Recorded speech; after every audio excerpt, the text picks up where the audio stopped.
those podcasts where it's like that random person, Yeah. voice in the back, Yeah. trying to put in info. It's like Hey, you God. guys, this is- Yeah.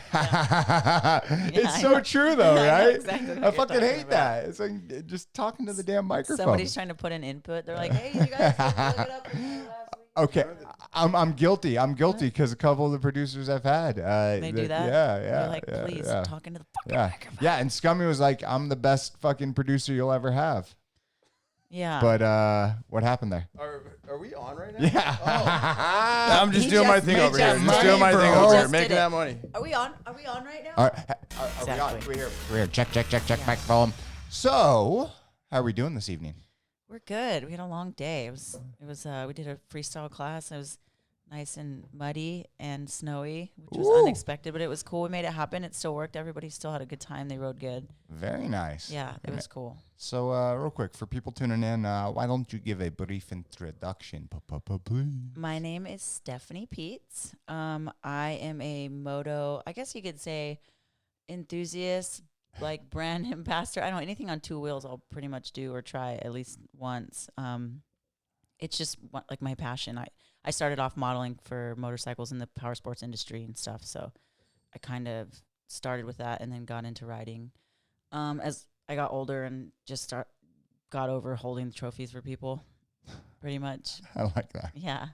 I didn't grow up like in the scene or racing or anything. I didn't really have much growing up. So once I like could make the decision on my own when I was old enough to afford to buy a bike, I bought myself a bike. So it was all definitely like self-created. Yeah. Yeah. Wow, that's amazing. You know, one thing that you initially just said is like you grew up not having a lot. Yeah, I literally had nothing.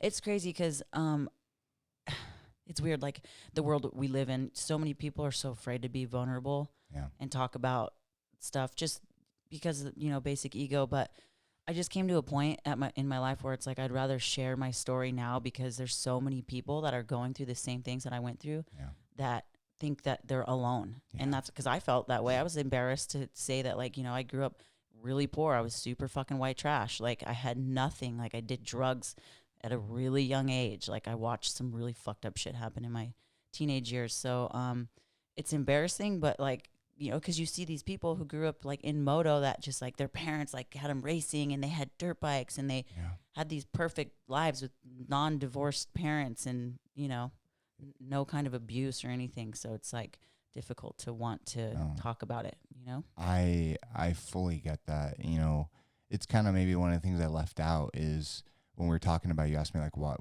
is Back to Your Story all about? Or maybe Scummy said for me to share. And one of the biggest reasons that I started the podcast was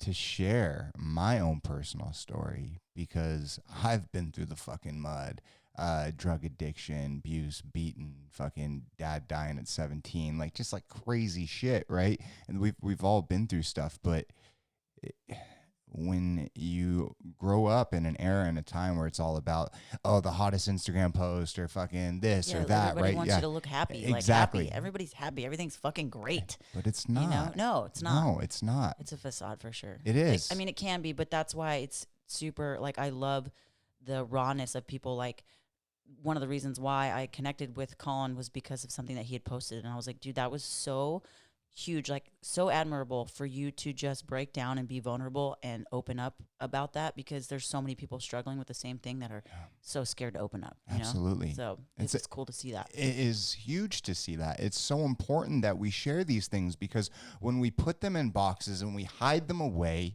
they just continue to happen, and no one has an ability to like grab on and say, fuck, I'm going through this, I need help. And for the individual sharing, well, I can help you because this is what I did to get out of it. Yeah. And so, you know, at least for me, I know addiction, I know mental illness, I know that these things run prevalent in my life. And so to be able to share them is so important. And so you coming here today, being willing to share your story, there are going to be tons of people out there that are going to listen to this and attach themselves to it. And that's really like why I want to do it, because, you know, you think like, oh, I have to physically go out and like give people money or go volunteer to actually help. But sometimes just sharing your side of the story helps more than you can ever even imagine. 100%. Just No, words, just 100%. talking to people, just to have something for somebody to relate to. Yeah. That will resonate with them, Yes. because feeling alone when you go through this type of stuff is the worst place that you can possibly get to when you go through it, Yeah. and then that's when it's like you're basically at the end. And Absolutely. people end up committing suicide or overdosing, or it goes that's completely the wrong direction. That's exactly it. I've shared so many times on the podcast about my own suicidal times in my life, right? And if we don't talk about these things, if we don't bring it to the forefront, then maybe myself, I would have gone through with it, right? Because I was able to attach myself to just hearing other people go through it, a DMT experience, like all of these puzzles that got me out of it. But I started the podcast and I said, I don't give a fuck what it is. I'm going to be so open about it. Things that some of my friends might not want to hear, and things that my family definitely never knew about me. Right. Yeah. But I didn't care. It was just, it wasn't about me. It was bigger than myself. Yeah. And so for you, where does your story start? It's super hard. I mean, I guess it starts like at a very young age. My real father left my mom in like probably, I don't know, $80,000 worth of debt. And she had 4 kids to raise like on her own. So it was extremely difficult. She drank, he left because of drugs. I have older brothers that were like selling drugs and had people in the house like constantly that we didn't know. Like my mom was never home. It was like, it was a fucking madhouse, like parties, keggers, cops. Like I literally watched some dude get his head curb stomped like when I was like 5 years old. Like that's shit like you don't need to be seeing, No. So I mean, it started with that, and then my mom met my stepfather, and he was like, to me, he was like fucking the Terminator, dude. Like I just thought he was like the baddest motherfucker ever.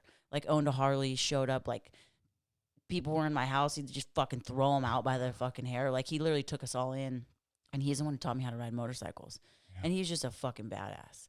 But there were still times like in my teenage years where my brothers were, I was still a fucking bad kid. Like my brothers were doing drugs. Like I started smoking weed when I was like 10, fucking smoking cigarettes. Like I watched my friends when I was like 12, like literally have sex with people to smoke crack. And it was, I have so many fucking stories. I don't even know where to start. Like I'm literally trying to kind of focus on one thing, but it, as fucked up as it sounds, like I did so much fucked up shit. And by the time I was 18, I was like, quit smoking weed, like stop doing everything. At 18, it's like, that's when you should start partying, there's a lot of things that happened to me that I'm not super comfortable about talking about right now. I mean, eventually I'd like to maybe try to get into it, but because this is really my first time kind of opening up, a lot of people that follow me have no fucking idea like my background at all, and I'm sure, I mean, I don't want to say it, but I'm sure they're like, oh, she probably had like great family and great life, and everything is fucking just handed to me, or I had money or something. And that's like the complete opposite. And I've never felt like I had to justify or explain myself to people, because I don't have to. But it started turning into a point, like we said earlier, like I wanted to share it because I know I can help people. Yeah, you can. You definitely can. And I never had like a drug problem. Like I watched my brothers; they're still, my oldest brother's an alcoholic and just lives super trashy, and it just got, like I've constantly had to like help him out, and it just came to a point where I had to just walk away. My other brother, actually, Colin helped me get him into a rehab, and he was supposed to come after Christmas, and we planned this whole thing out, and he was ready to go. And when we went to pick him up, he literally was like running away from us. Wow. And that's just the name of the game with drugs, and it's so sad because I literally see him every day on my way to work on the side of the freeway, like begging for panhandling, Your brother. My brother. And I have to, at a point, like, it's so fucking heartbreaking, but it's, at the same time, it's like, there's nothing I can do, because unless somebody wants to help themselves, you can't force them, he's just going to go into a rehab and do the same thing. But it was heavy. It was super fucking heavy because, I was trying to talk to him about it. He's like smoking fentanyl. So it's like, if he doesn't do something now, and he's got some pregnant chick with him that's literally smoking pills like 8 months. It's the saddest fucking thing ever. Yeah. And it's like, what can I do? You know, Other than try to not be that way, not be like, okay, I'm going to be depressed and fucking bummed and go home and drink myself stupid and just fall into a fucking hole. Cause what's that? How is that? How am I going to help anybody if I'm fucked up? You know? You're not. That's gotta be so tough, man. I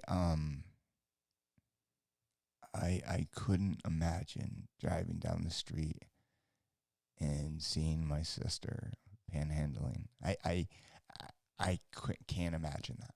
Like in just trying to talk to them rationally, and there's just nothing that gets through to them, I understand the drug addiction part, right? Because I've dealt with it.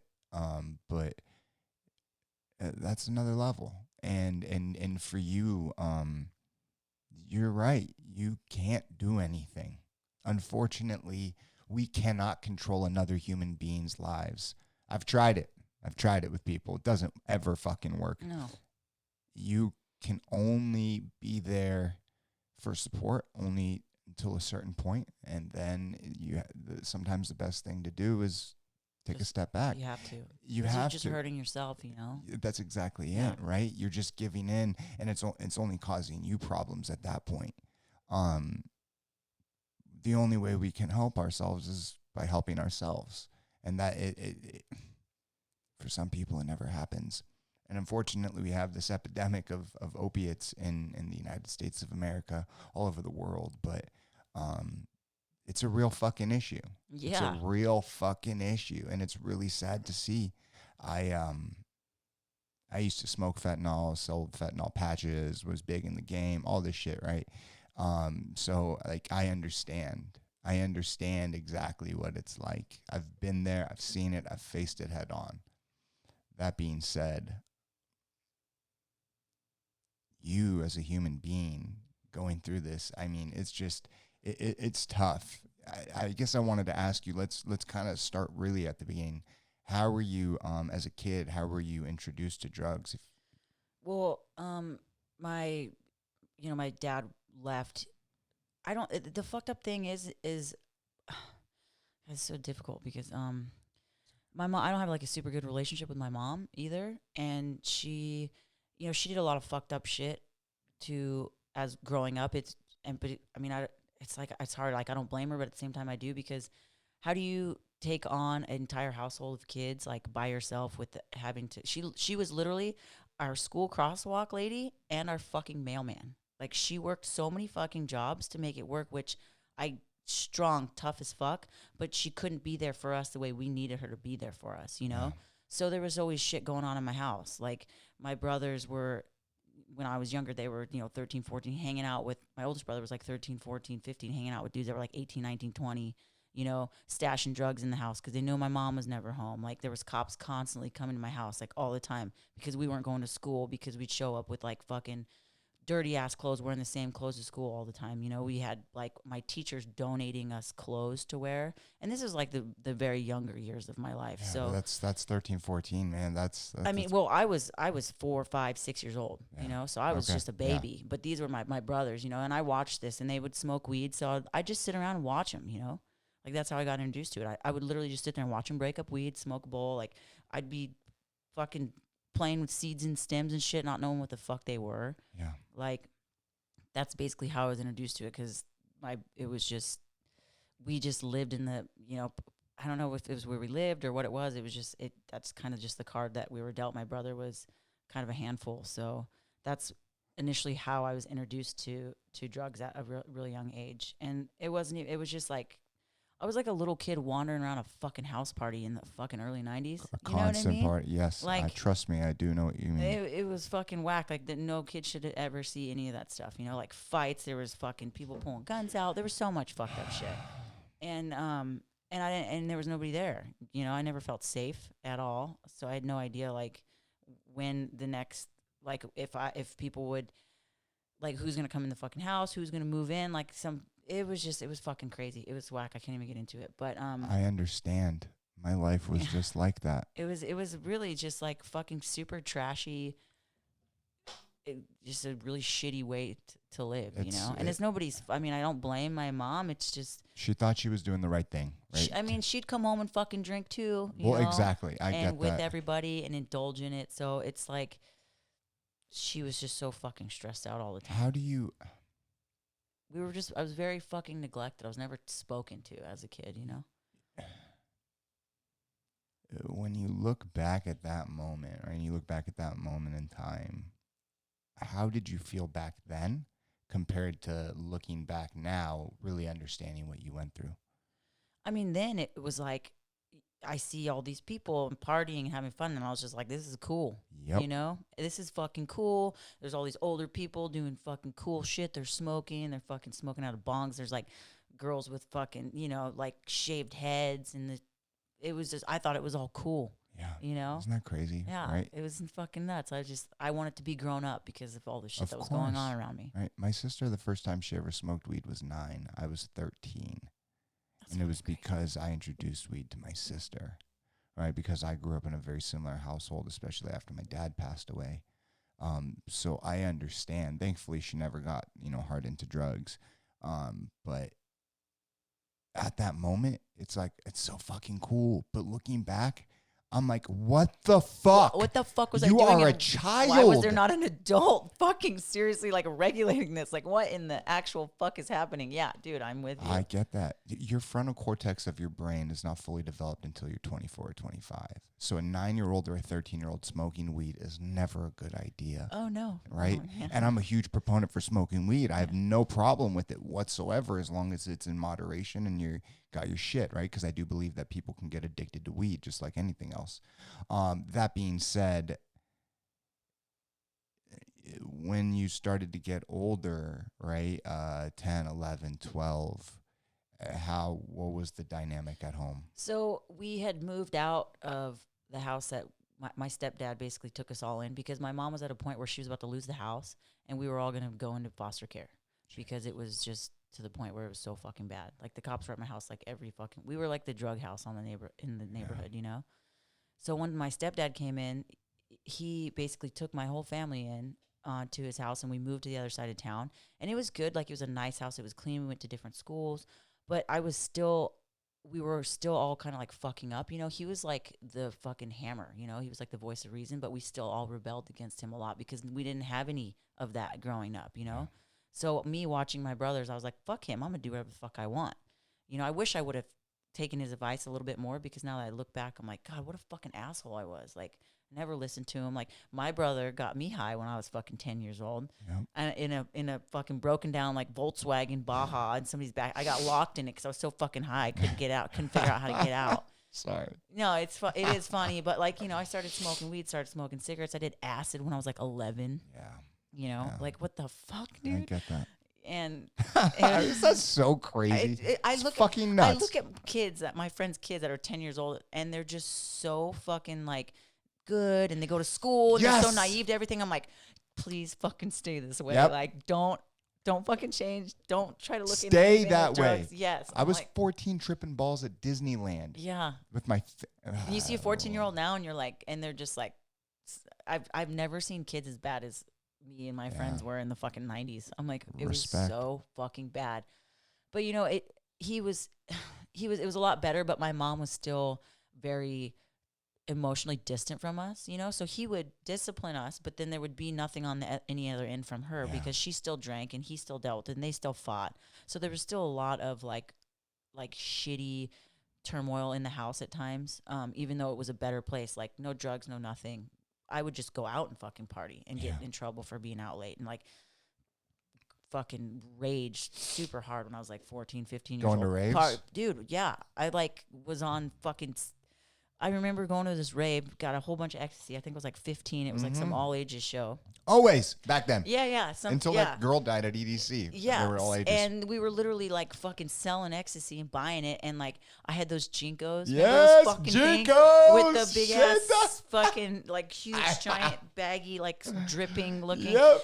And it's like on 60 Minutes and it shows like a cut shot of like the waist down of like somebody handing somebody drugs. I'm like, oh my God, that's my fucking pants. Those are my shoes. Holy shit, that's fucking me. No. Yeah. And I was like, I didn't tell anybody. I'm just like, my mom's sitting watching TV with me. I'm like, oh my God. I'm going to go in my room. Like, it was fucking nuts. I'm like, this shit that we were doing was just unreal. Yeah, and then, it was crazy back then. you know, when I was 13, 14, 15, I was like rolling up my fucking balls off like every weekend, doing so many fucking drugs. And then I had a friend I grew up with in elementary school. He was like my best friend.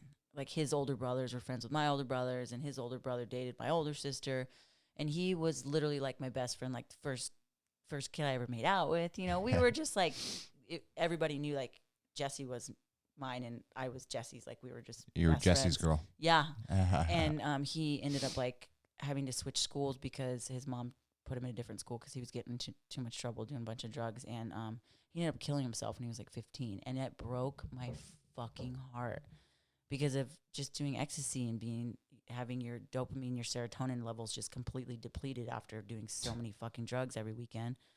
And it like fucking bummed me out. So I stopped doing it. You know, I was You like, guys were together? I mean, no, we weren't together. He had gone. I hadn't seen him or talked to him in a while, and he was super depressed about going to a different school. And I hadn't seen him since like it was like I think a week and a half or something went by, and we had partied like weekend before, and then like a week and a half later, I saw him. He was like he had to take a different way to school, and I just ended up seeing him like when I was walking home from school. I'm like, Jesse, I haven't seen you in forever. I mean, because back then it's like you didn't have a cell phone, you had to like a landline, and if you weren't home, you missed the fucking call. Yep.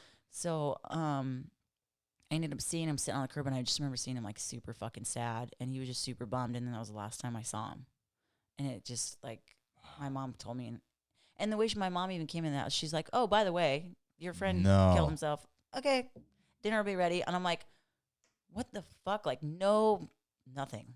And I couldn't even fucking believe it. And I was just like, wow. She's just, I don't know how she just figured out a way to like emotionally detach herself. Cause I think my mom went through a whole bunch of shit too when she was younger that she didn't quite process properly. So she just kind of, that's just the way it is, you know? I don't think she'll ever really figure it out, but I've kind of just accepted it. You break the mold. You're going to break the mold. And that's like one of my biggest fucking fears is like ending up like my mom. That's why I was like so fucking frightened. I was like, I do not want to end up like my mother, ever. And that's to lead into way to now. It's like that's a lot of the reason why I was like, I don't want to drink anymore because I'd see her drink. Like I physically would fist fight with her and see her fucking hammered and like making a complete fool of herself and like just fucked up, just super fucked up. Yeah. And I just was like, ugh, I don't ever want to fucking be that person. Yeah. And you shouldn't, as a young girl, you should aspire to be like your mom, you know? Yeah. It should never be the opposite. No. So it shouldn't. Unfortunately, there are people that are dealt cards that, some are good or some are bad. Your card, sounds very much a lot like my own personal story. It just, things that you're saying are connecting, just bam, bam, bam. You know, a lot of times, people grow up, right, and they have parents, right, and they're shitty parents, and then those kids end up being shitty parents, right? Just a fucking chain reaction down the line, yeah. And this is no disrespect to my mom or anything like that, but I told myself 2 years ago, 3 years ago, however long it was, fuck that. I'm gonna be different. I am everything. That they did, and they weren't terrible, but everything that they did or were relationship wise, whatever it was, I'm gonna be different. And you can either go this way or you can make a hard right fucking turn. And a lot of times for people, it's really easy just to continue on that path. But some of the biggest things that we can do is self-reflection and deflating the ego and looking back at these key moments in our life and go, okay, this is what happened and this is how I'm going to change it, right? And it sounds like you do that a lot. You just said a couple seconds ago, though, minutes ago, you're 15 years old and your fucking boyfriend, not boyfriend at the time. My best friend. Like Sorry, best friend. Yeah, I hadn't had sex yet, but yeah obviously. Committed suicide. Yeah. On top of that, you'd been doing a whole bunch of fucking ecstasy, which fucking depletes your serotonin. And I can't imagine going through that. What your mom walks in, she tells you that. What the fuck was that like?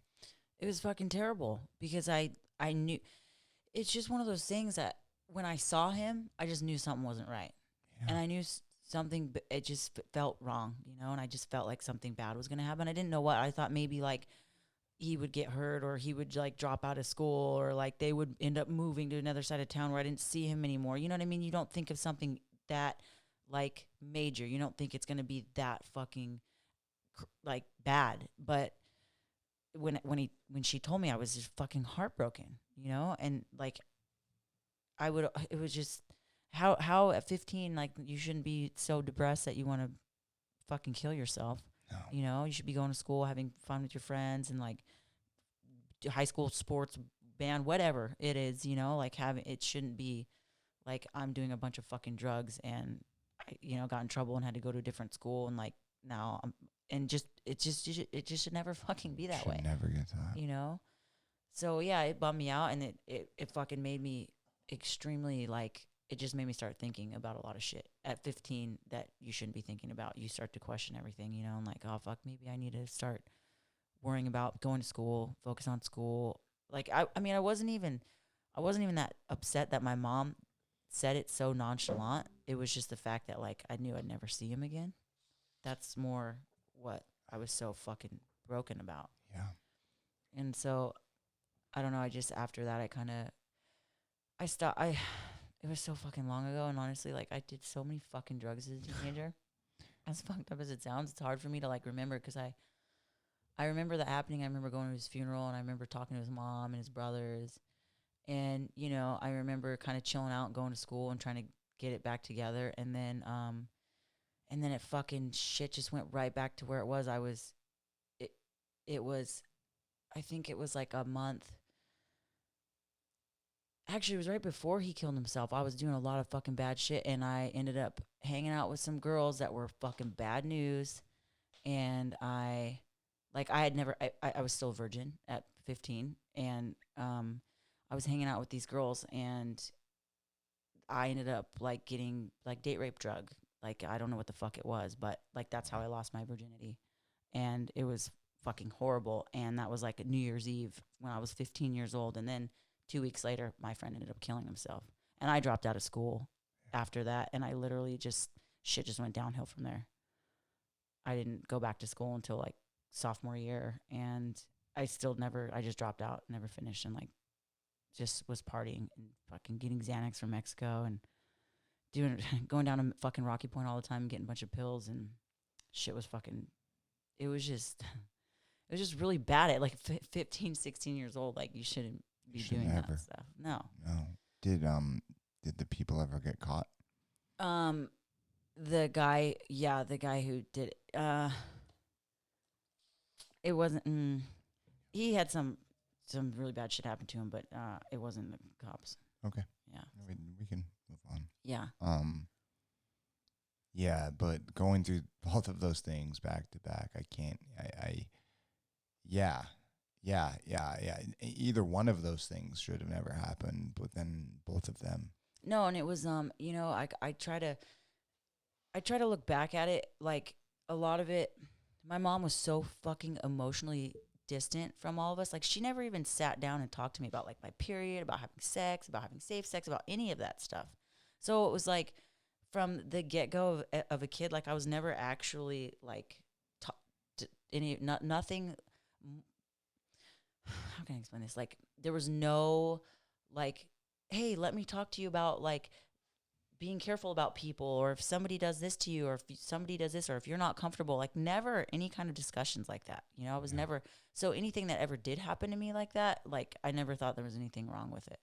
You know, so I was like programmed at a young age to like, and it's not like I have fucking issues with sex now. It's just, I look back on it and I was like, holy fuck, dude. Like, I was just so neglected as a kid that I just didn't know what the fucking right was right from wrong, you know? I mean, doing drugs, partying, putting myself in a situation where that happens is fucking horrible. Yeah, but it wasn't your fault. Right? I know. I think I have a hard time like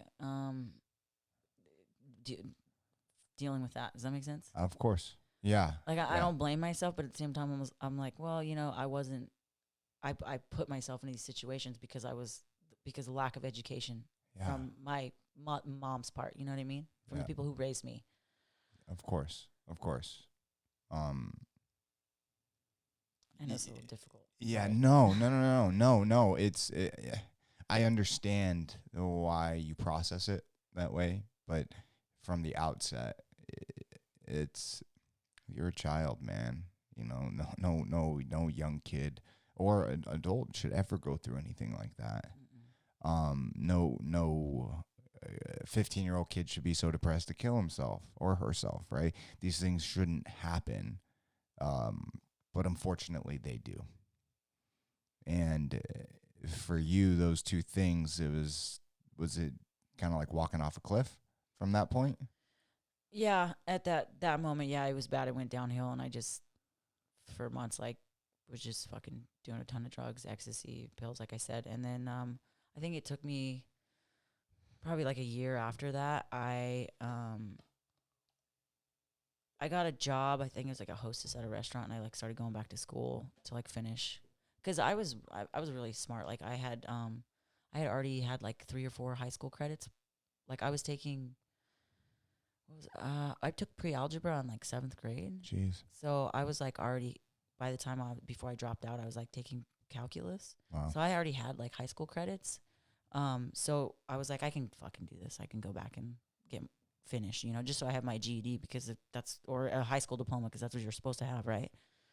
So I was going to this alternative school that was, you just go do all your work on computers. And I was dating some dude that was like older than me, and like ended up living in his house because there was some shit at my mom.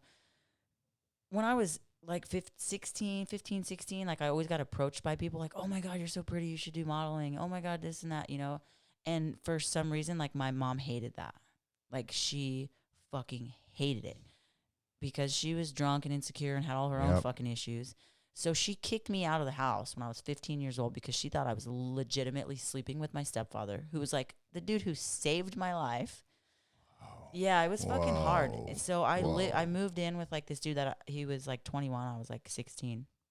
But I was going to school. I mean, we were binging on the weekends, smoking weed, fucking partying, drinking, but I wasn't like getting so fucked up that I couldn't like it wasn't like a binger. Like I lived there, I went to school, I was doing all my shit, but it was like I got kicked out of my house for that reason, and that was like fucking horrible.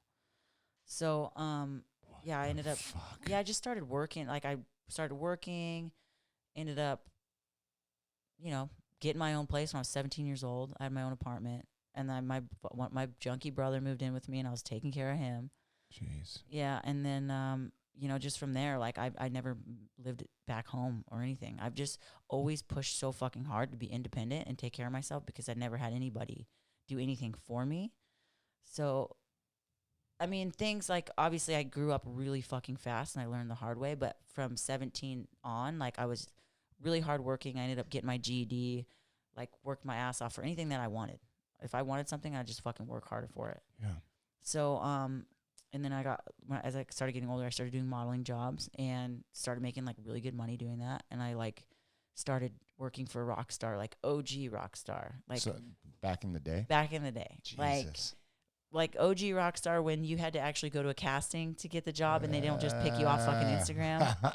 That was legit. But they really fucking liked me, and I worked for Rockstar for like 7 years. But, you know, and then I started getting into the motorsports industry, and I learned how to ride dirt bikes when I was really little. And so I was like, dude, I want to fucking get a dirt bike again. And like I started dating this dude that rode freestyle, and I was like, thought it was the fucking coolest shit in the fucking world. I was like, oh my God, this is so fucking rad. And I just remember being like 20 years old, dating this guy and seeing him like hit ramps and like ride shows. I'm like, oh my God, if only I could do that. Yeah. Right? You know, I was like, right? I could fucking do that. Yeah. Why can't I fucking do that? Yeah. So I ended up buying a bike and like started to ride, and like shits and giggles. Like one time I was like, I want to hit a fucking ramp. So I just hit a ramp into a foam pit on like somebody's random 2-stroke, like fucking borrowed boots, like big ass helmet. It was just, I don't know, it was super fun. But I was like, oh my God. And then I just fell in love with fucking riding and started getting into it more and more. That's crazy. Yeah. I want to. I know it's like a huge jump. Yeah. But it's a kind of a trip because I kind of want to. It's just, it's so weird to go from that. And I mean, during this whole time, there's still parts of me that are like, man, I need to fucking process all this shit that's happened to me somehow. Yeah. But I was just trying to just constantly distract myself with fun shit, cool shit, rad shit. Of course. Yes, absolutely. So. I mean, we do that all the time as human beings. We try to block out shit with other stuff, right? Oh yeah. But I want to bring it back because we're going to lead to that, right? Because it's fun. Sorry. Yes, stereotypically speaking, you shouldn't be sitting here. No, right? I should be a fucking serial killer for sure. Yeah, or just a fucking or junkie, a junkie, right? or have like a bunch of fucking kids on just a shitty, shitty welfare, life, right? But that's obviously not the case. You said something though a bit ago. You said your mom accused you of sleeping with your stepdad. Yeah.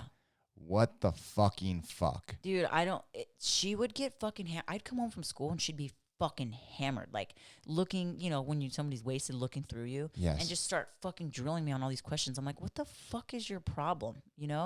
And I was always trying to get into modeling because I was always approached by it. Yeah. So I was like, hey, I want to go to this like modeling scout event, or I want to do this and I want to do that. And like sometimes my stepdad would have to take me because she was fucking working, and it would like, if I spent time with him, and he was the only dad I had, and I genuinely fucking loved him like a father, because that dude,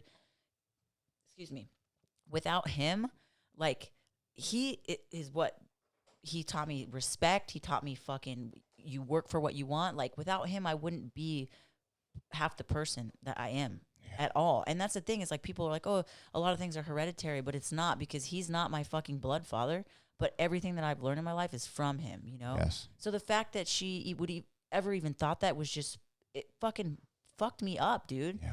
And she just threw me out of the fucking house. Like it was just unreal, just because of her own bullshit, right? And her own insecurities. And I think maybe she had a stepfather growing up, and I think maybe she had some kind of issues with him. Like I still don't know. Maybe I will get it out of her one day.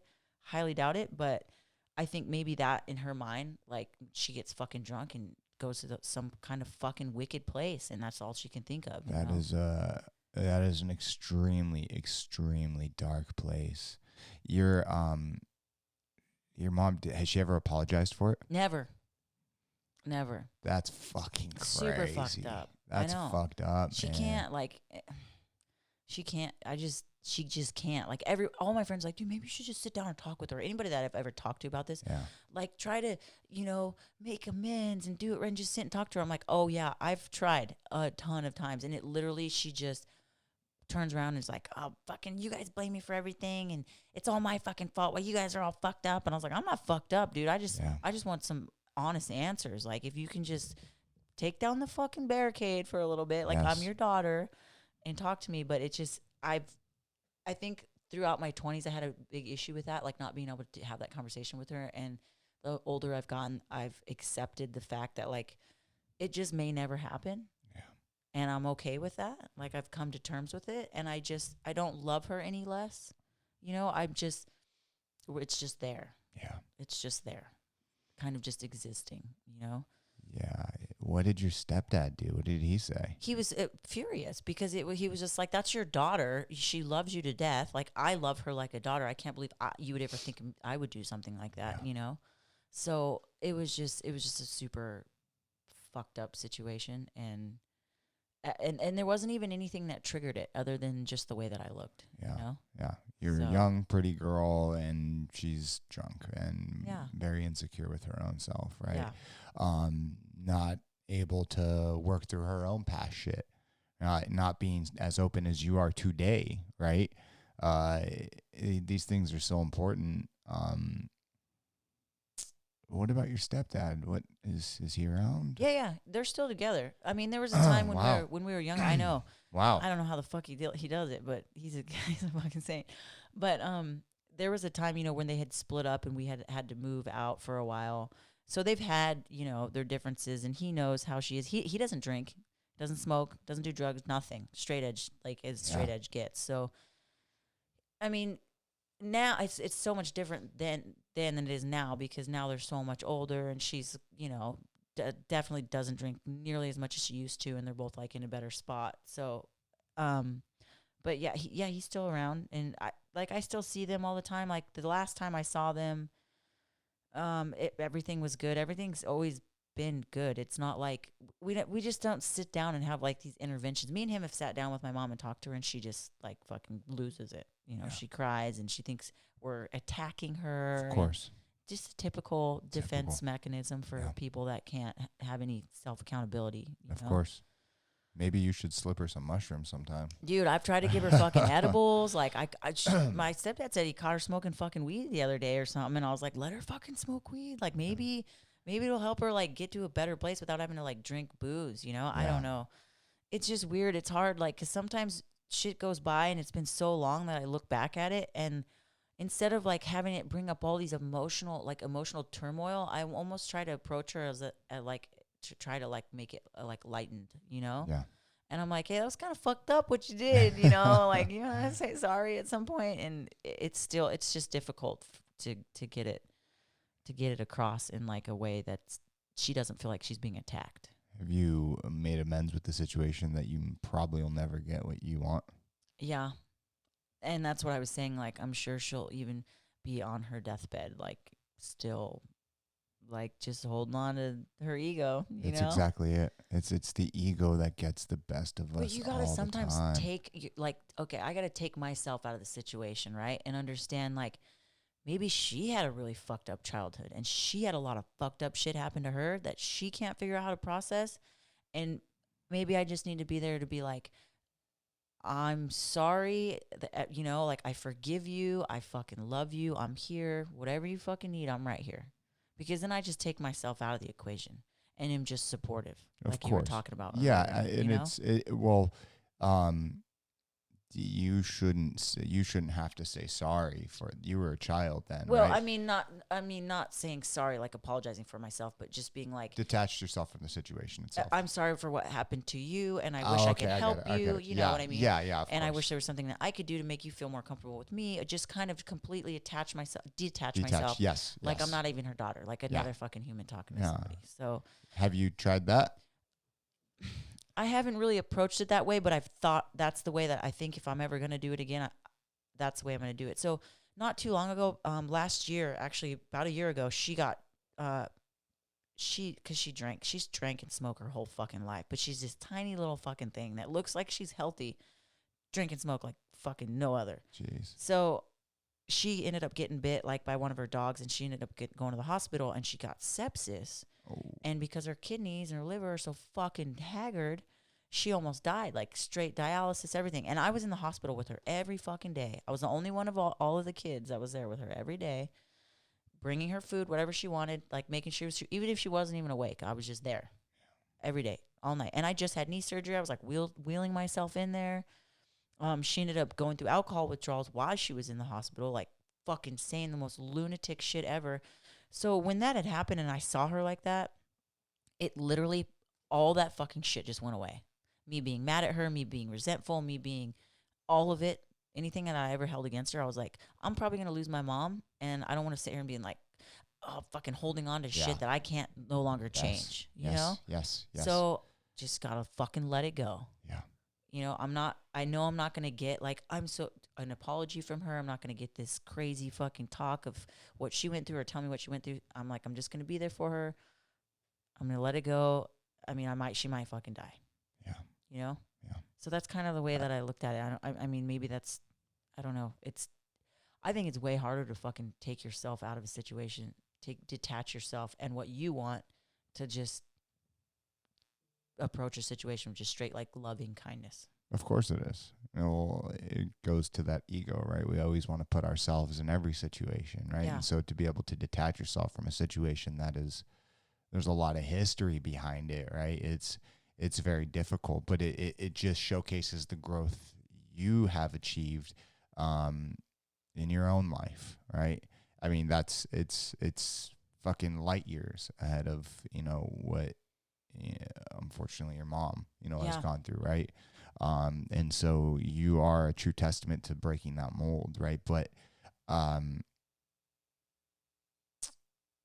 want to bring it back again, right? Your mom, you get kicked out, you move in with the boyfriend, you're 17 years old, 18. From that point, what happened next? I started working. I was like, I was going to school. Ended up getting my GED, I think, when I was like 18. I got my own place. I started working at like a restaurant. I just kind of like kept working, and then I ended up getting a truck, and then I was starting doing modeling jobs, so I was making more money, and then I moved into a different place.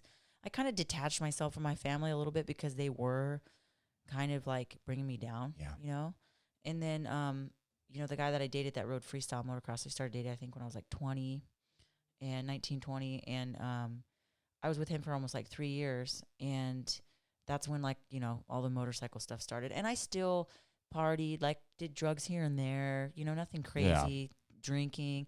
I mean, I was traveling all over, like, working for Rockstar, going to fucking Supercross in Vegas. And, like, it was like we were fucking up till 6 a.m. and then go straight back to the track. Like, we didn't sleep. Dude.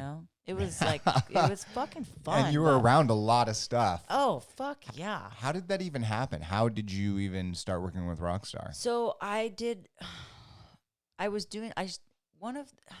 had a group of friends, a girl that I knew, she like worked at Hooters and she did all this modeling and she was like, hey, I shoot this calendar. It was like some hunting calendar. You should do it. Like, they'd love you.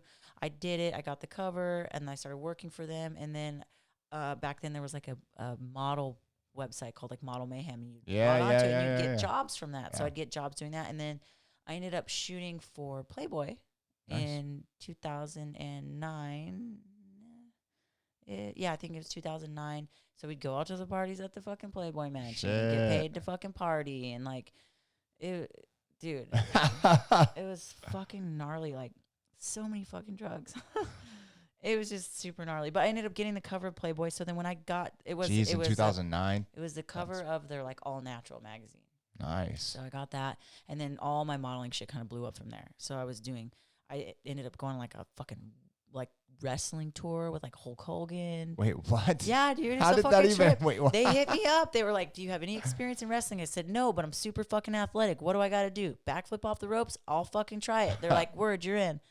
And then I went to Australia and did a tour, like the last tour that Hulk Hogan did. I was on it. Wait a minute. So were you wrestling with? Were you literally wrestling, or you? We did like we did this shit that was called like cat fighting, where the girls that would walk the dudes out, like we would like cat fight. So it was like a squabble, fucking trip somebody's, fake pulling hair type shit, like a little tiny body slam or whatever, and then it'd get broken up. So it wasn't like a whole match. Yeah, but it was just like crowd pleaser shit. It was like WW. Yeah, it was like a bikini contest, and we'd come out, and then somebody get fucking pissed and like grab the other girl by her hair, that kind of shit. But it was so fucking, it's so fake, but it was so fun. Did you enjoy doing it? It was cool. It was fun, and it was a cool experience. I got to go to Australia when I was like 22 for free and go to every side, like Perth, Melbourne, Brisbane, like every fucking major city, and then go home. And this was Hogan's last it was his last fucking hoorah. How was he? It was like, he was fucking super cool. He kind of stayed away from everybody because everybody else, it was like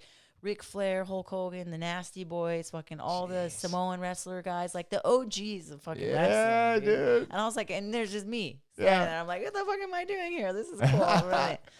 So, yeah, that was fucking rad. And then, from there, like, I kept getting more jobs. I worked for Rockstar. I worked for Makita. I worked for Lucas Oil. I worked for fucking Metal Mulisha. I did, like, oh, God, dude, I can't even fucking name them all. And they just all started pouring in after that Playboy shoot. Yeah, it was just like I did one, or it was word of mouth, like, hey, we need a girl who can, like, ride a bike. So I rode dirt bikes, but I didn't ride, like, it wasn't really good, but I could ride, you know? So a lot of the stuff involved, like, riding dirt bikes. So they're like, hey, we need a chick that can ride, or, like, and then I did, I was Miss Trans World. I, like, competed in a Miss Trans World contest and ended up winning.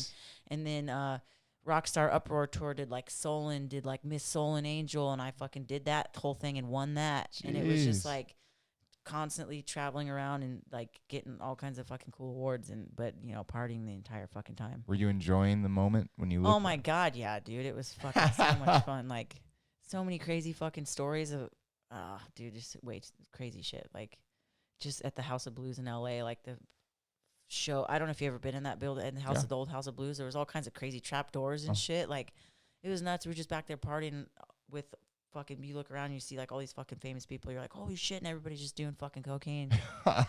Yeah, it was nuts, but it was super fun. I mean, I had a lot of fun like doing all that stuff, but When you were this was like 20, 21, 22, and then I got hired as a dancer on a dubstep tour, like a pole dancer. Okay. So I did that. I went on tour. With who? Borgor.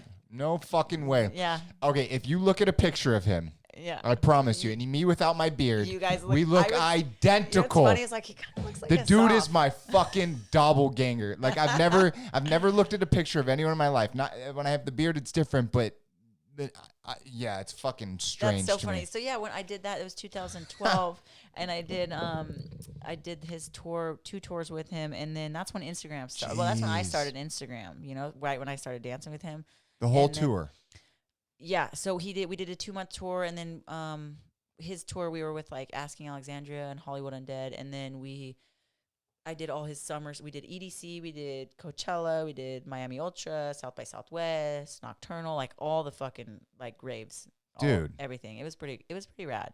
And I wasn't like I was drinking, but I wasn't and not doing like drugs as much. Like I think I was like 24, 25. So, but it was because we had to dance, like, and we were fucking dancing our asses off like every night. So it was I'm sure rad. it's a lot.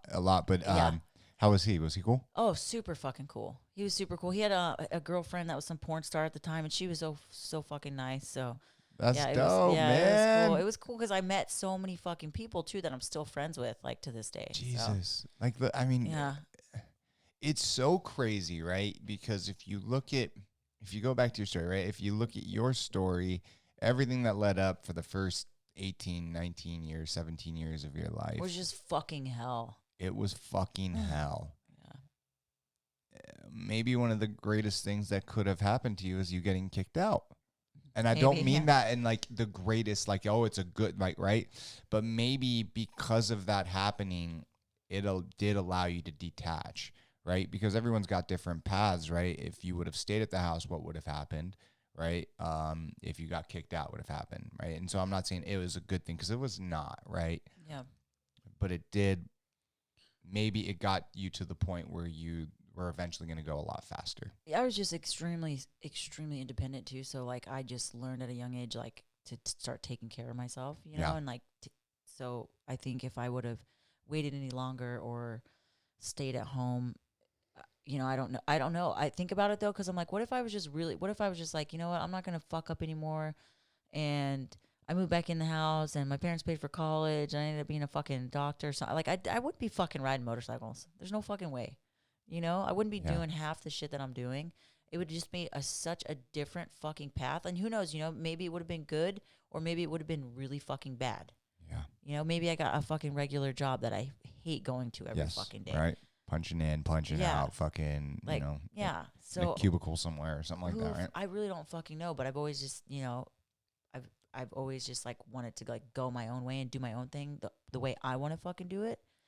So, I mean, yeah, I did all that. And then I started learning how to bartend. I started bartending for when I was like 23. So every time in between my jobs at my modeling stuff, I'd work at a bar, you know, and make a shit ton of fucking money. That's dope, dude. Yeah. And then I started bartending like full time and doing that and then trying to ride more. And then, did the modeling kind of slow down as you got older? Well, I got more jobs when I didn't have tattoos. As soon as I started getting more tattoos, it kind of started falling off. But it was a different category, right? It was like getting where you fit in. So I started working with other companies that were cool with the tattoos. Okay. So it was just kind of pushing me towards different companies, which were cool. And I mean, I always made such good relationships with the people I like. Rockstar never hired chicks with tattoos, but they continued to rehire me because they just like my fucking attitude. You know, I never complained. I was never like that fucking, you know, those typical like supermodel type chicks that were like, oh my God, this fucking food is gross. Or like, oh my God, like it's fucking cold out here. Like, why, you know what I mean? Like, I never complained. I'd be out fucking cheering on like all the truck races and shit. Cause I love that stuff. Like getting dirty as fuck. They're like, we need a chick that just can get fucking roosted. I'm like, right here. I don't give a fuck. That's so fucking like, cool. You know, like everybody was just like, they just loved working with me because I was just easy to work with. Why, so. But why the tattoos? Why was it an issue for a rock star? You would think, right? Mm-hmm. It's just mainstream media, you know? It's not necessarily Rockstar. It's just like, so, what sells? You know, whatever ESPN or whoever's airing the fucking races that Rockstar's sponsoring, they're like, okay, well, we can't have girls with tattoos on, you know? So it wasn't necessarily Rockstar. It would be like the media that was, Has that changed? Was covered. I don't know, dude. Honestly, like, I feel like it has a lot. I did a like stadium super truck contest, but Robbie Gordon like ran the whole thing, and I remember it was like PBS or not PBS, CBS or some shit that was running the whole series, and Robbie is like, "That's the fucking winner. She's fucking winning. I don't give a fuck." And they're like, "Well, we can't have a girl on with tattoos." He's like, "Well, she's fucking winning, and nobody else is winning. So if she's not up there, then fuck you guys." And he like totally vouched for me. It was so fucking rad, and they put me Whoa. on fucking TV. And I was like super pumped. And I didn't even have half of this shit that I have. Like I had like this one tiger tattoo, and like it was like not even that much, you know. That's crazy. So yeah, I mean, I think it's definitely changed. I feel like I've kind of built enough of a name for myself now that like that's just who I am now. Yeah. So it's not like I have to, you know, like basically, what's the word I'm looking for here? I don't have to abide by rules because Well, because you're you. yeah, yeah, you know, I've like worked on making a name for myself enough. So, and that's so beautiful, right? I mean, you've been able to cut out this path all on your own. You're independent, right? You're very self-reflective too, which is a beautiful thing. We're gonna bring it back again though, right? So sorry, I keep jumping. No. That's my job, right? You're 24, 25, fucking go on tour with Borgore, like doing like all this fucking crazy shit.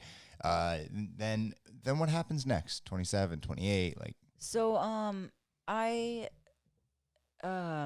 started working in the bar, and I started wanting to like actually kind of try to put in more time on the bike. Like I was like, hey, I want to like try to race, you know? And there was like a couple desert series that were going on. I was like, I want to fucking try this, you know? And at the time, like I'd been working in the bar industry. So my bosses were like, I kind of had a name for myself, and they're like, like, you know, just give us your schedule. You'll fucking be on the schedules whenever you're here. If you're off doing something, just give us like a heads up, you know? So Yeah. it was cool. And then, I never like dated anybody in the bar industry. I always just worked and then fucking did my own thing, you know? And I ended up meeting somebody who I had been friends with for, you know, the entire time I was bartending, so for almost a decade. And we started working together. They opened a new bar in Scottsdale, and it was like this we had like this super fucking killer group of people working there. But everybody was like OGs in the industry.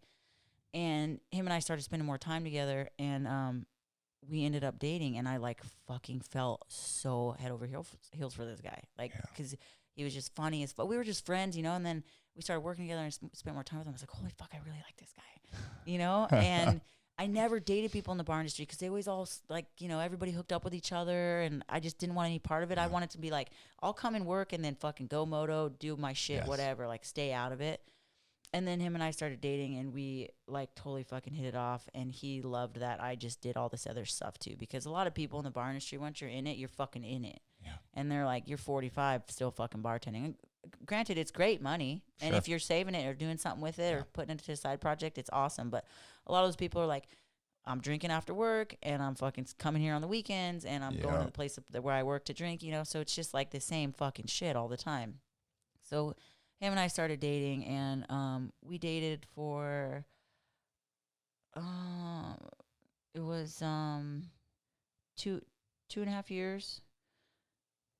2.5 years. Well, almost 2.5 years. But he started like getting into dirt. He never rode or anything, but he's like, man, I fucking love that you just love riding. Like, I started racing when him and I were dating, and he'd come and like support me and hold my fucking umbrella for me. And he loved it. He's like, dude, I just love all the shit you do. It's so rad. So he ended up getting a bike, and we'd ride together. And he started getting like really fucking good. I was like, God, dude, I'm fucking like, holy shit, like you're getting faster than me. This is fucked up. And then he ended up passing away in a car accident. And that's him right there. That's Mike. So he passed away in January of 2017, and I picked up a shift at the bar that day because it was an extra shift and I needed some money. And he was like, I'm gonna go meet up with, you know, Mike and so and all the guys, and I'm gonna go ride. So because he was like, every chance he got, every time he got like off work, he would go ride, which I thought was just fucking rad, because it was really difficult for me to kind of like be with somebody that didn't ride, and I loved that he just got it so into it, but not because of me, because he genuinely fucking loved doing it. And one of the last things like I remember talking to him about, he did a race in 2016 and he got so fucking worked. Like it was an hour-long race. His bike was in fucking pieces, like all over the track. He crashed everywhere. He finished, but he was like, holy shit, I don't. And I ended up winning like my class. And he's like, I don't know how the fuck you do that. He's like, he spent all that year, like it every day. I know that every fucking day he's like, it was riding as much as he could. And then a week before his accident, it was the same race. It was a year later. He was like fucking like on it. He's like, I'm gonna go back. Like he just wanted fucking redemption so bad. He ended up going back, doing the fucking race and getting 3rd place. Yeah. Like fucking killed it. Like he got all his bike was all together, and like I ended up like bombing because I moved up a class and I ended up finishing like 8th, and I was fucking pissed, and I was like, I thought about it. I was like, man, I should have been way more. Like I was super happy for him, but I was so fucking bummed about how shitty that I did that I wasn't like, I should have definitely like given him more credit. But that was literally a week before his accident, and he was going out to ride. So when it happened, his bike ended up flying out of the back of his truck, and it was like really the only thing that like made it out of the accident. And it was so fuck, dude. What happened? It was just, I don't really want to talk about like how it happened. It was, I feel horrible because the woman that hit him, like she passed away too, but she had it was like medical reasons. She had a seizure and like ended up hitting him doing like 75 miles an hour, and he was like at a dead stop. So when the bike flew out of the truck, like his truck was just annihilated. But he was such a fucking light to like everybody that knew him. Like he was so positive, and it's a really huge fucking part of why I am the way that I am now.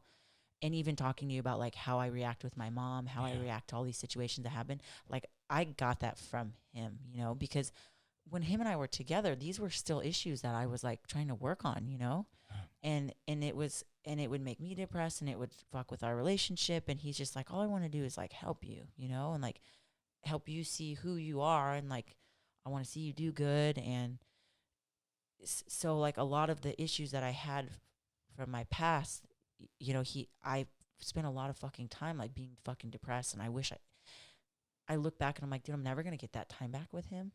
And it's so, and it's like that's why I try to focus on like, yeah, all these bad things happen to me, but the only thing that I really can do is like try to let it go, process it properly, and like move forward and be happy, because you really never fucking know when like your time's up, you know? Like I saw him that day, and I didn't think, I mean, a part of it, he looked so fucking amazing. Like his eyes were like glowing bright blue. I could see them from across the bar, and I'm just like, God damn, you look fucking so good today.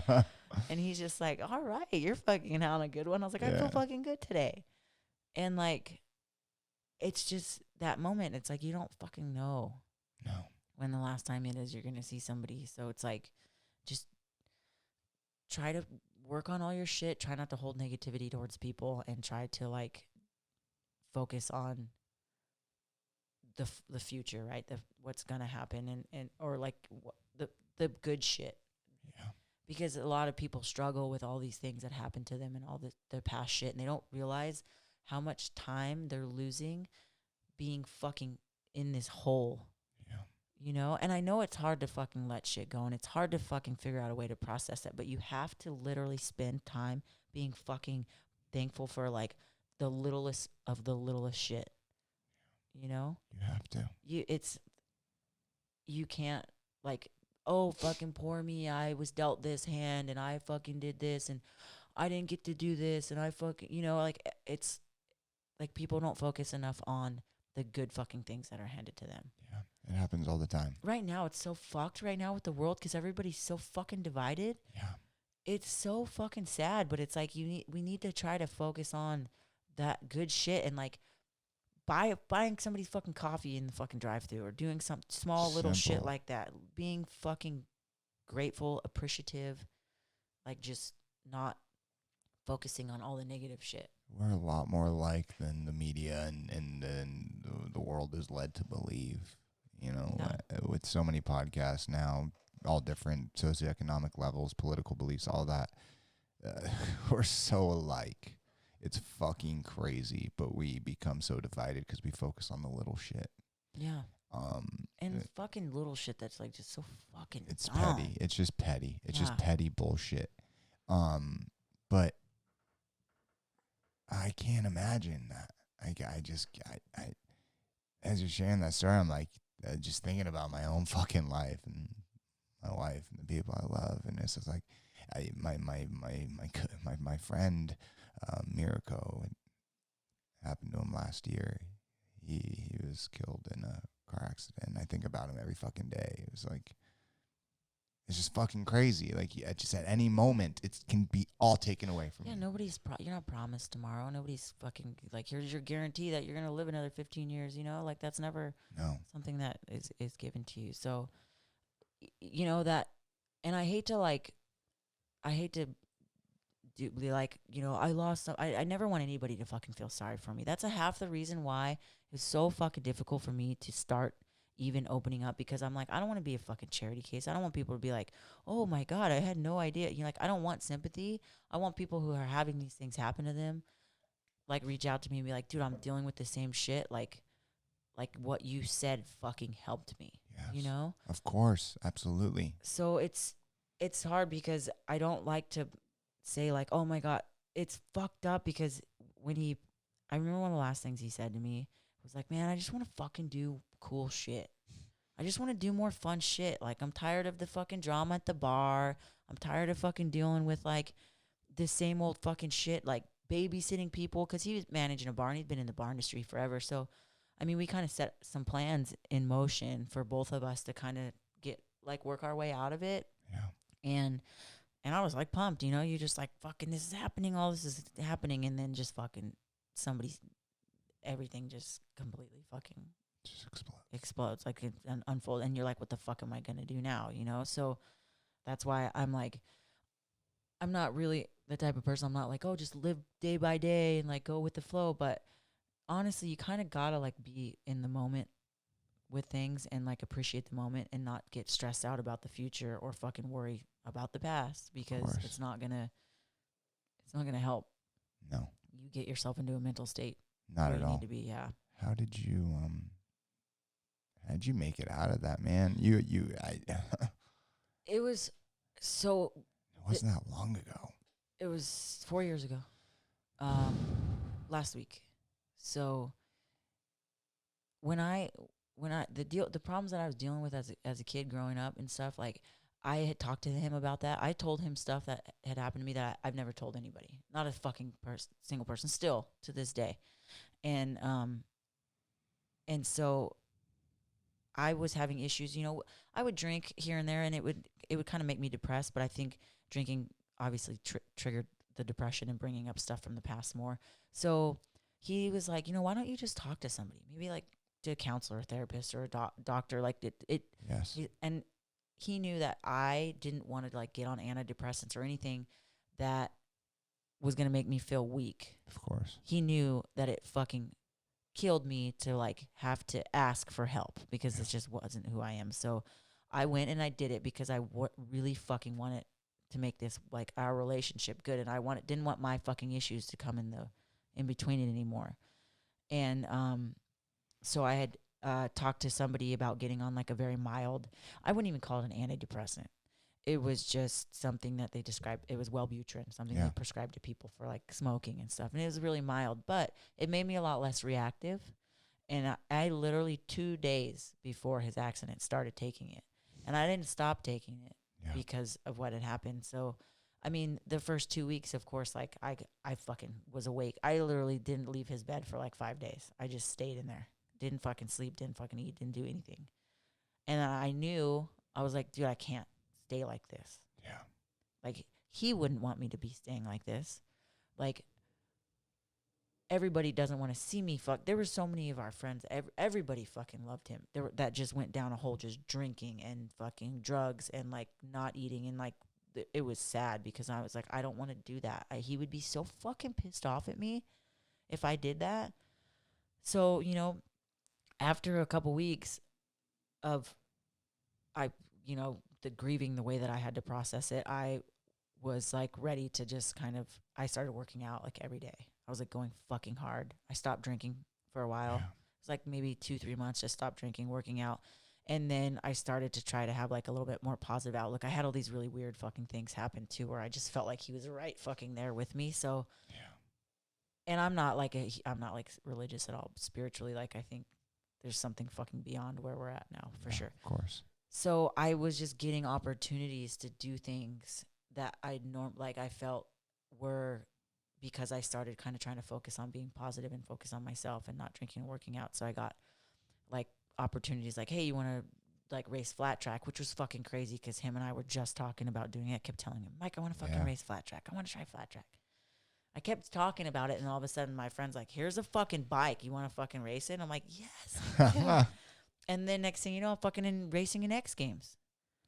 Wait, what? Yeah, it was crazy. They were like, like Harley Davidson needed fucking people to come race X Games, and they're like, you're invited. Let's do it. And I was like, fuck yeah, this is fucking crazy. Like, this is X Games, Wait a minute, dude. what? Yeah, it was amazing. So I focused on all the flat track shit. I was traveling all over doing that, and then I got hit up to do like, stunt riding and music videos, and just I was focusing all my energy into my motorcycle shit because I'm like, I knew that's what he would want me to be doing. And his dad ended up giving me his bike, and I rebuilt it because it got pretty fucked up. And I rebuilt it like just the way that he had it and rode it like that. But I didn't ride it that much because I was like, I just want to keep it like pristine. Yeah, I get that. That was like the first year I had it. I just like kind of kept it like super clean. I had another bike that I rode. And then I was doing all the moto stuff, and it was getting fucking crazy. I was getting fucking sponsors and stuff that like I never ever would have imagined having, What was it? I got sponsored by Weed Maps for like I always got like help here and there, like, oh, we'll give you free product, we'll give you this, and they're like, we want to fucking pay you, like, dude. Straight up. I was like, are you fucking serious? They're like, yeah. They're like, I think you're like way fucking cooler than you think you are. I'm like, no. And they're like, yeah, you're doing some pretty rad shit. So, I started working with them and doing like all the flat track stuff, and then I ended up buying a bike, building out my own bike, and then I had my own race bike, and I was just pushing super hard with all the race shit, and then this is like getting pretty close to where we're at now. And then last year I ended up blowing out my ACL, and I was like, I'm gonna need to do something with my time. And I took his whole bike down like to the motor and did a whole frame up job on it. He's gonna pull up a picture right now, and I rebuilt it. Is that it? No, that's not it. That's my flat track bike. Dude, that's so if dope. you scroll down a little bit, there's an actual rebuild. Keep going. Right there on the left. Yeah, there it is. No fucking So way. from the frame up, like did everything, and I had all yourself. Yes, it was just a frame up. I didn't do anything with okay. the motor. I don't do valves and Yeah, shit. I'm yeah. not that smart. So, and somebody else did my suspension. You're pretty smart. So, but I like, that's his number. So I always run his number, and that's the bike that I ride now. After I did that build, I was like, dude, I'm just gonna ride this thing fully. Like he's not gonna want it just sitting in my fucking garage. No. So that bike is literally like, oh my God, I've done stuff on that bike that I've never done on a motorcycle before. Do you feel something special when you ride that bike? 100 fucking %. Like, I just know, there's just a part of me that's like, he's not going to let me get fucking hurt, Let's see it, man. Oh, here's a good one. Let's see So it. this Let's was see my it. first time hitting. What is this? What are we watching This here? is my first time hitting 75, which was a huge goal for me. 75. It was set at like 70 to the knuckle. So like lower on the landing was 75. So I felt like it was a little short, but Oh my God. it was pretty cool. I was like super pumped on Dude. it. Yeah, that was a good one. There's a How scared were you? I honestly wasn't. Like, I had been riding. Oh my God. I've been putting so much time in on it that I feel so comfortable on it now. And it's a big bike. It's a 450. I'm not used to riding 450s. Look at that. Yeah, I'm starting to like really feel so fucking comfortable on it. You look comfortable. I fucking love it. It's such a great fucking bike. And it's crazy because, you know, that race I was telling you about that he ended up getting third place. Yeah. So, a year after, I was like, I'm going to do this same race on his bike. I'm going to do it on his bike. And I did it, and I was in second place. And, like, on the last fucking lap, I just tipped over, did something stupid, and a girl passed me and ended up finishing third. And it was a part of me was just like, it was like, I knew he was like, you cannot show me up at this fucking race. Like, no third place, way. no better. Wait, that was a year later? It was. Or 2? Yeah, it was a year later. So, yep, I ended up racing his bike like a year later. And you got third place. Yeah, I got third place. And it was just like, it was just funny because it was just his way of being like, you're good, but you're not better than me. Oh my God. I don't know. It's like a part of me likes to talk about that shit because I want to fucking smile and I want to laugh and I want to think about all that shit and not be sad. Like, I mean, there's times where I just break down fucking crying, but of course, I want to think about like all the good shit and the fun shit and like just he was like my biggest fucking fan. It was the greatest thing ever. You sound like an amazing human being. He touched so many fucking people's lives that like didn't even know him. There's so many people that reach out to me like, dude, I just want to be a better person because of him. And that's why, you know, I've decided to go the way that I'm going with the stuff that I'm doing because I feel like dude, when I drank and partied and shit, like I was a piece of shit. Like I did stuff that was not fucking nice. Yeah. I was kind of a fucking bitch. Like, and then after, I don't know, just after he passed away, I was just like, I just wanted to be like the best person I could be because of him. Make you a better person. Yeah. And it's fucked up to think about because you're like, well, what if he's still here? Would I still be a fucking piece of shit? Like, not that I was a complete piece of shit, but like, would I still be making the same decisions? Would I have a completely different perspective, you know? Yeah. Would there be no growth? I don't know. Who's to know, right? Yeah, Who's to know? All you know is yeah. right now, right? And since that moment to today, if you would look at it like, how much have you changed as a person? I feel like I've changed so much to where I've am around people that like I used to be around a long time ago, like in the bar industry and stuff, and I just feel like so disconnected from them. You know, where I'm like, wow, how the fuck did I feel like I was so close to these people at one point? You know, it's amazing. It's amazing. Just wait, that. Oh yeah, that was a. Are you fucking kidding me? That was my first time I pulled a backflip on dude. That That's bike. you. Yeah, but I didn't take it to. Oh, that fucked me. That gainer off that platform fucked me up more than that backflip did. It like stopped me and buckled me backwards, and I was all. Ugh. It was so bad, but How long ago was this? This was the summer of. I think if you click on it, there should be a date like 2018, maybe. So Yeah, summer of 2018. Think you'll ever try it? A backflip to dirt. If I could get some like a good place to practice. This was one of the X Games qualifiers that I did on my bike that was hoopty as fuck. It was like falling apart out there. But I built it myself and now it's so fucking titties.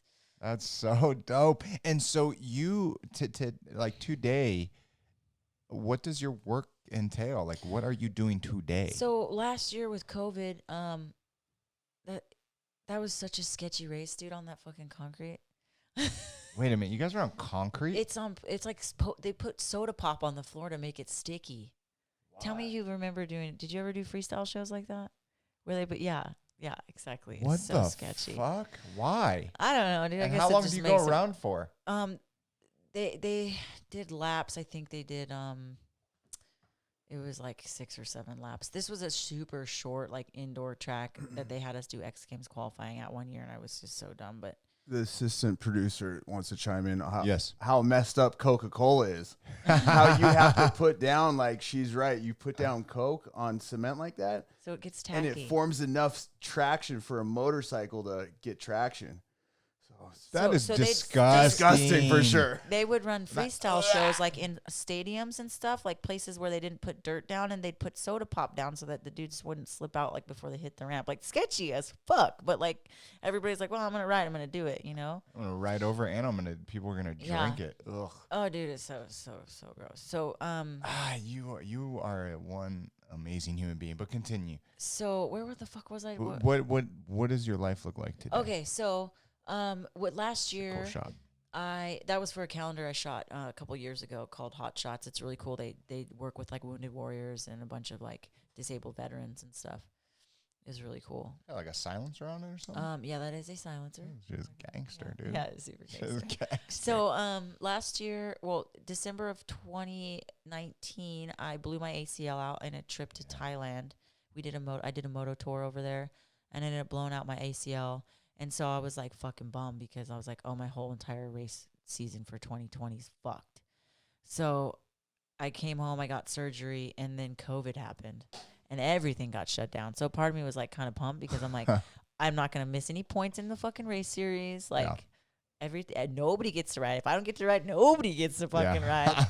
And then it gave me time to basically do rehab on my knee. Yeah. So I was still signed with Tucker Power Sports, which is a distributor. I work with them through dirt bikes. It's basically all their brands for everything, for V-Twin, for dirt bikes, for pretty much anything. Nice.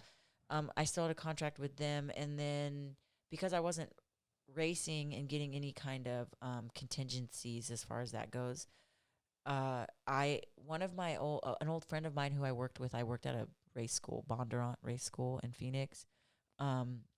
He makes aftermarket parts for like handguns, specifically like Glocks and XDs and stuff. So we make I don't know if you are familiar with any kind of firearms, but Glocks come with like these really shitty polymer triggers. I had no idea, but so we make these aftermarket aluminum alloy triggers that people like really love, and they're fucking built like really just like good. Butter. Yeah, super butter. So we make them flat, curved, whatever. But I work there. It's called Overwatch Precision. Oh, and shit. I work there part-time, and he's super fucking cool, and he knows all the stuff that I do. So he's like, give me a heads up whenever you're out of town or whatever. He basically, because I'm part-time, lets me work whenever I'm there.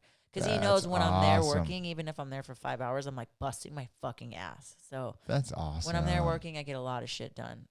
So I do that part-time, and then I'm still working with, sponsors on the riding and stuff. So it's kind of cool because it's not like I'm a sponsored racer. It's not like I'm stuck. Like you have to do X amount of races every year. It's like people kind of want to work with me because of the versatility that I kind of bring to the table. I race Harleys. I ride Harleys. I ride dirt bikes. I do, anything like two wheels. I just did supermoto for the first time. That was fucking super cool. Great picture. I didn't do bad. That was one of the pictures. I do a calendar every year that I make a little bit of money off of. So nice. Yeah, and then that's pretty much kind of like where I'm at right now. And it's just a fucking trip because people look at me like, oh, you're just a strong fucking woman. Like, you must have had just so much support growing up. I'm like, actually, it was the complete fucking opposite. Yeah. Check. Yes, obviously, people don't know other people until they actually hear their story, right? Yeah. I mean, it's just what you see is from the outside, right? But coming on here, it's that's not the case. I don't know. There's a lot of the shit that I talked about, like, people don't fucking know. I mean, my close friends know, but like the general population, like, have no idea. So I mean, I'm curious as to how people will react to this, but I'm hoping that it's like positive. Like, I just want to help people. Like, I want to help women in general. A lot of girls like think like attractive girls are like, oh, I just want to fucking, have some dude take care of me. Like, fuck that, dude. You could do it on your own. You fucking make it happen. If you want it bad enough. It doesn't matter. Like, you can. If you put your mind to it, you can definitely make it happen. And what does the future look like for you? So like I was saying before we started recording, like I've been riding more in the last 2 months, working with Colin, doing the freestyle stuff, which I absolutely love because it's so cool to teach people that have never done it before. Like today we did a class and there was a few girls and they were struggling, and this girl came up pretty short and had a fucking gnarly get off, and I just talked to her and she got back up and like went back at it and fucking greased it. And like, I'm like, I'm so glad you walked away from it like that, because it's like that is the hardest fucking part. It's not about doing it. It's about when you fuck it up, falling down and getting back up and like having the confidence and courage to do it again.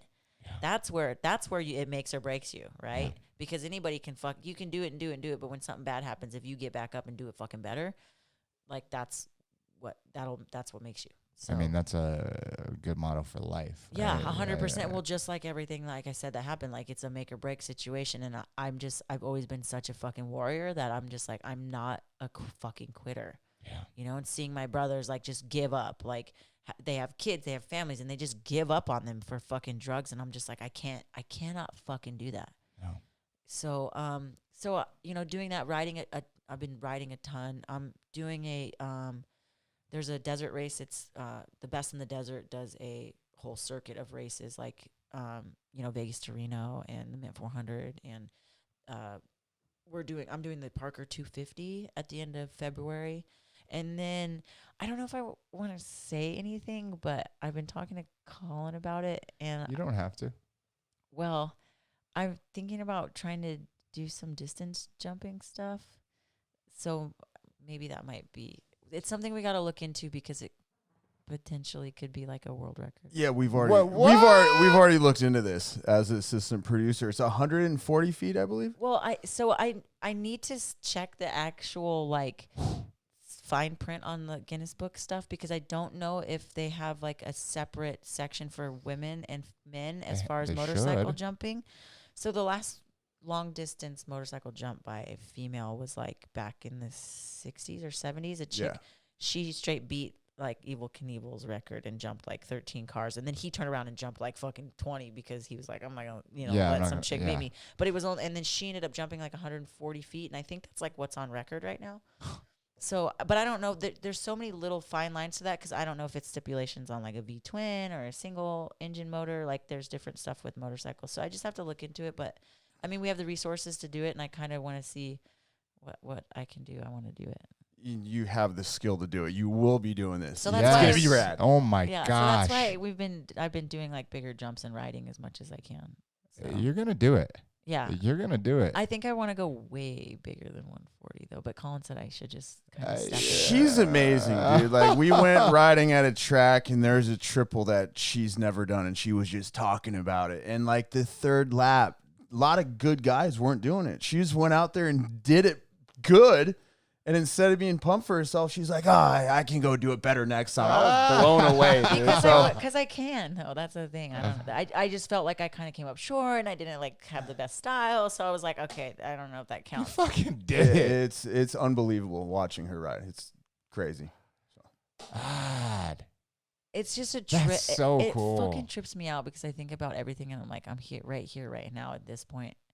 And this weekend, and, like, everything has just been so fucking rad, and it just, like...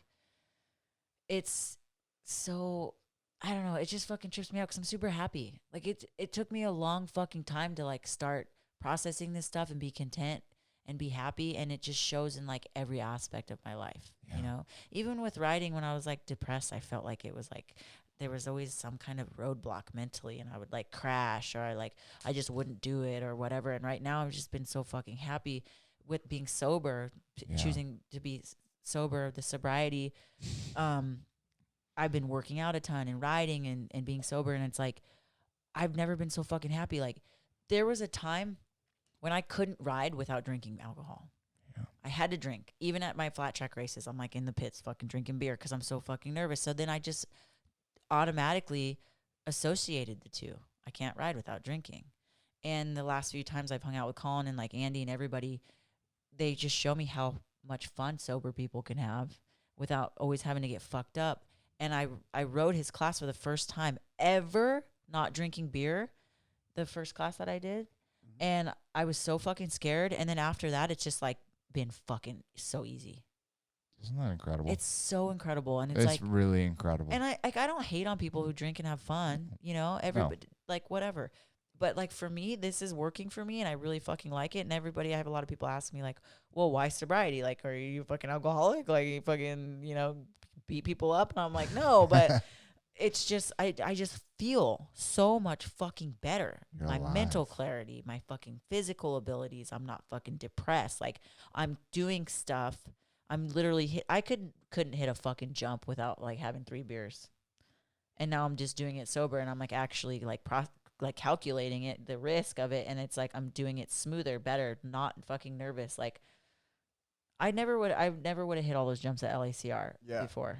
I think this is what people have to hear, like hearing it from Stephanie, the past she's had. Yeah. When you're in the thick of addiction and even drinking a couple beers, you don't think there's a different side of that. And then when you're sober and seeing Stephanie, like how much more fun you're having, how better you're riding, like it can be done. Of course. And when you're in that, you don't think that. You're like, there's no way. So yes, it's just a beautiful example that, how rad life can be. Dude, I mean, you hit the nail on the head. I mean, especially everything that you've been through. I mean, you've been through so time after time throughout your story, just shit throwing it. But you've been able to just crawl out and then just go like one step higher, like in your life, like just reaching these levels. Fucking some bad stuff happens. You make your way out and you get to this next level and then the next level. And now you're at this point in your life where you're in control. Like you are fully in control. I finally feel like I'm the fucking one making the decisions, and it's not like some kind of vice I have to fucking reach for to like, oh, I can't do this without doing this, or I can't do this without doing this. It's like, this is what I fucking want, and this is fucking feels awesome, and I'm gonna fucking run with it as long as I can. That's exactly it. And I feel younger than I am. I feel fucking better. Like I feel better now than I did in my 20s when I was just fucking raging, getting away with it, you know? Yes. Like, it's great. It's a great fucking feeling. And for the stuff that I'm doing, like, I don't know. I think I would be considered a little bit on the older side, but like I don't feel that way, you know? I feel like I'm fucking doing shit that's like, I don't give a fuck, dude. Like I'm gonna be rolling into this like when I'm like 50. Exactly. I'm still gonna be fucking burning yes, it, dude. yes. I have no plan on like slowing down anytime soon, until the fucking wheels fall off. That's exactly it. That's it. Ah, man, I feel like I hate people are so fucking like enclosed, like it trapped by a fucking number. I'm like, if you feel good, fucking run it. Oh, absolutely. But I also feel that as time like progresses, like I feel like 50-year-olds today look so much younger than 50-year-olds from like the 100%. 80s and 90s, right? And just 100%. it's just light years, and age is just a number. That's fucking all it is, right? You have a 40 or 50-year-old that fucking looks like crap, doesn't take care of themselves, obese, whatever, and you have a 40, 50-year-old that is, keeping up with fucking the 19 and 20-year-olds, right? 100%, right? It's a physical, mental, spiritual thing that it's really important to be in control of, right? When I first started hitting ramps, I was riding at Jimmy Fitzpatrick's house, and I think it was like I was like 28, maybe 29, and or maybe 30. Fuck, I don't know. I would go ride, and I was like, I'm just too fucking old for this. I'm just too fucking old for this. And I would sit there and I'd say it over, and I remember one of our friends, he's passed away, but he's like, Stephanie, do you know how fucking old I am? I'm like, what? No, his name was Paul, and he's like, I'm fucking 50. I'm like, no fucking way. He's like, every time I do a backflip, I'm the oldest dude to do a backflip. And this motherfucker could rip. Like, he rode. He was one of the best riders ever. He's like, don't ever say that you're too old. He didn't even hit a ramp till he was like 32. Holy shit. Yeah. I mean, he raced and rode, and he was a fucking ripper. But he never hit a ramp and did freestyle till he was like 32. So I was like, oh, what the fuck am I complaining about? Like the dude's a fucking badass. Like, it's possible. Yeah. If you really want to do it, fucking do it. Absolutely. Like I have the means to do it, and I'm healthy and I'm young. So That's it. That changed my perspective a lot. That was fucking, I won't ever forget that. Yeah, as we start to wrap this up, right? I don't know. You're an inspiration. Like, straight the fuck up, you are an inspiration. And it is so crazy when Scummy and I were talking, December, November, whatever the fuck it was. He was just really talking about you and saying like you had to come on and share your story, and that you're like an inspiration. And I didn't understand. I know. I told him, I was like, "Are you sure?" I I was understand. Like, sure. And I get it, bro. I get it. And you know, for the people listening, they're going to really gravitate towards your message. You know, and it's not everyone's life is painted easy. But just because your life isn't easy doesn't mean that you can't make it the best possible life ever. You know, we're dealt these cards, fucking some better, some worse. I said that earlier, but you have been able to just, if you would have just kept on going straight, who knows where your life would have been. You said, fuck that, I'm going to make it my own. And even after everything, every single time, you just become a better and bigger and better person. And so I appreciate you coming on here to share your story. No, absolutely. This is the first time, like, and I really do want to kind of try to open up more about this stuff, but this is the first time I've really, like I said, have opened up about this stuff. And I like, it's just weird because I've been thinking like, man, I really should like start talking to people about this. And then this opportunity is like, here's your opportunity, you know? So I really appreciate you having me on. You know? Of course. Of course. Absolutely. You definitely, like, seriously, start your own fucking podcast, girl. Like, seriously, like, straight the fuck up. Like, I'm a huge proponent, like, for people starting that especially that are interesting, cool, you know, inspiring. Like, you should start your own. It's so fucking easy. And people would love to listen. I always think about it, but then I'm just like, I just want to go ride motorcycles on the outside. I get it. Well, you know, there's whatever. Fuck it. If you ever want to, let me know. That being said, as we wrap this up, is there any last words that you want to say? Anything you want to wrap up? I just really hope that you know, if anybody listens to this, like, they can always feel free to reach out to me too. Like, I really love getting messages from people. If there's anything that I can do to fucking help, like, in any way, shape, or form, like, I don't want anybody to hesitate reaching out to me, because that's why I want to do this. This is like the biggest reason, you know. And where can they find you? You can find me, like, I have a Facebook, but I hardly ever fucking use it. But Instagram is like my main social. It's Ms. MZ Pietz. Ms. Pietz, my last name. Say that one more time. You kind of back there. Ms. Pietz. It's not Pietz, it's Pietz, but it's my last name.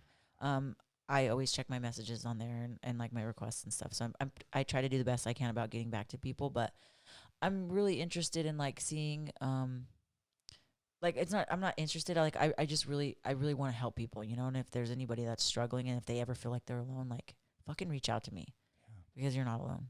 Absolutely. You know? And that's what we're doing this here for. And I want to, you know, try to do it more often.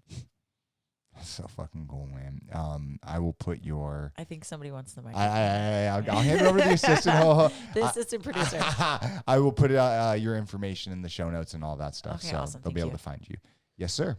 I just think with social media, what you guys say, everybody paints this picture of how happy their lives are. And there needs to be more people like Stephanie. Yeah. She helps so many people. She's helped me to show that, like, you can have this life, but you can change it. And you can become stronger from it. She is the strongest person I know. And, like, it's amazing to hear this story. And she's helped me a lot.